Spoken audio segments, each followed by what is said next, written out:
Hi everyone, this is Virgile. Welcome back. In this video, I want to go over three things primarily. The first is how to add a metric to the database and how that might impact other things, dashboard related. The second is how to add data to the database, not a new metric, but how to add another player record or athlete record. And the third is how to use data validation to protect the integrity of your data a little bit. Let's start with the first one. To add a new metric, we have a couple of options. But the easiest thing to do is to select the column that we want to add the metric in, and right-click if you're on a PC, and go to Insert Left or Insert Right. So if we insert left, we're going to insert a new column. Let's undo what we just did. You can also go to Insert up at the top here, and go to Insert Column Left. It'll do the same thing.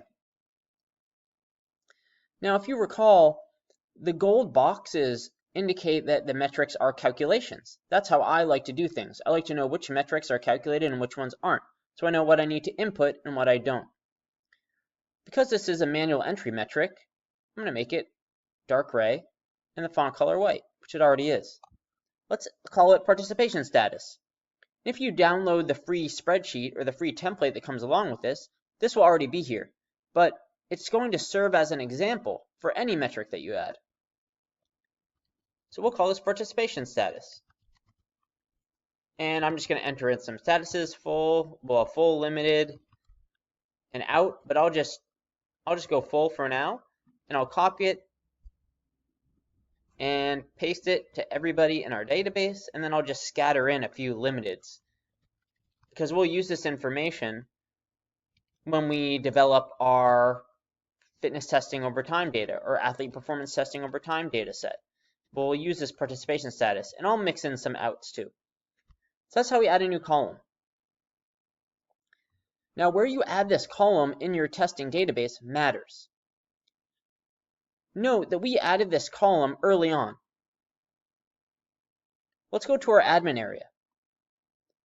If you recall, in our admin area, we get a list of metrics, and all the metrics that are in here are the headers of our testing database. The order of the metrics in our admin area is dictated by the order of the metrics in our testing database. So, what we can see is participation status is added here, the third metric. Now, because we identify which metrics where a lower value indicates a better result, because we do that, now we've bumped all of our metrics down one, and there's a mismatch. Broad jump has a checkbox next to it indicating that a lower value is a better result. That's not correct. We meant to have 10-meter sprint, 20-meter sprint, and body fat. So now we have to redo these checkboxes to make sure that they align with the metrics where lower is better. That's something to consider when you're adding metrics, is that it'll affect other things, including this admin list, and you might have to update checkboxes for things to be accurate. So another thing that you can do in this testing dataset is just add metrics at the end. That's what I typically do, and I know because I gave you a template that's a little bit difficult because it never ends. But at the very least, just be cognizant or be aware of what will happen if you decide to add metrics and how to deal with it. And remember, as you add in information, you're going to contextualize this. You're going to add in information that coincides with your needs, right? This is my data, not yours. You're going to have your own. You might have a different order. You might have different things. So just be aware of what will happen as you add more things or take things away. To add a record for an athlete, all we have to do is type in the athlete's name, the date, and the information here. And as we enter this information, it will become live in our dashboards in our working environment. It's as simple as that. In an empty row, you start entering in the information, and everything will work itself out. Now, one thing to consider is the validity of your data, or setting up situations so that you can't mess up. For example, I typed in an athlete's name. I could have spelled it wrong.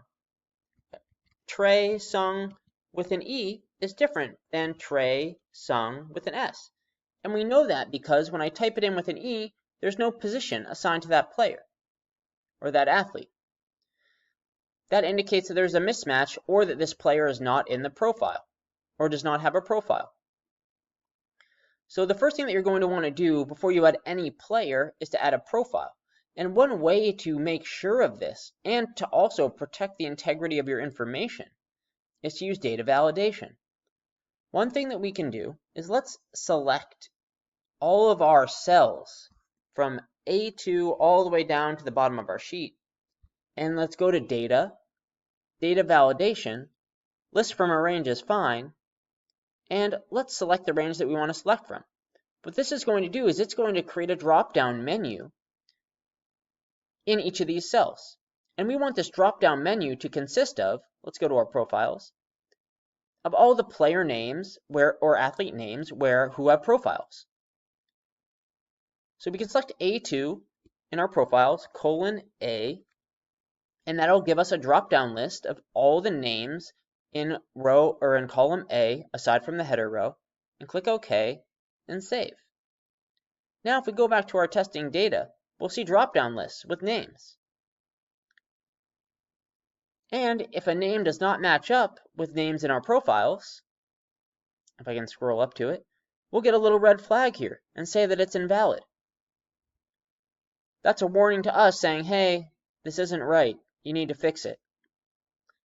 Now, if you don't want to even have the potential of entering in a wrong name, and I know it's a drop-down list, but you can still type in a name. I can still type in Adam here, and it'll still work. The drop-down list makes it easier and makes searching easier, but doesn't guarantee that the right name will be in this cell. One thing that we can do is in this data validation that we just applied, I'm going to reselect all the cells that we have. A2 all the way to the bottom of our sheet. Go to data, data validation. We currently have show warning if the data is invalid.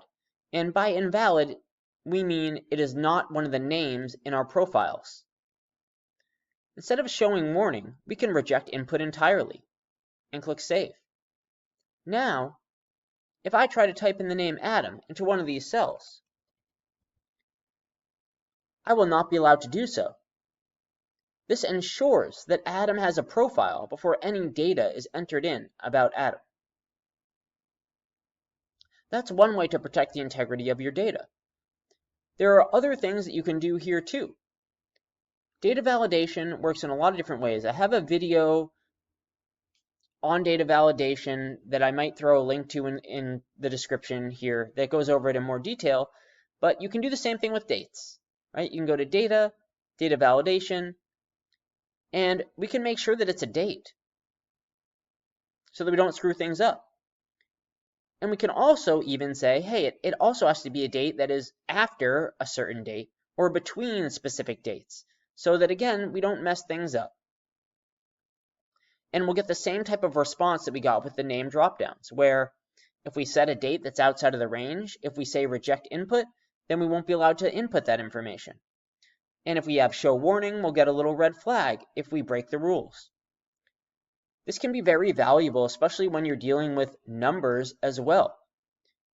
It ensures that you don't miss a decimal point, for example. With our CMJ data, what we can do is we can go to data, data validation, and make sure that it's a number first of all. And we can determine the range of numbers that it has to be.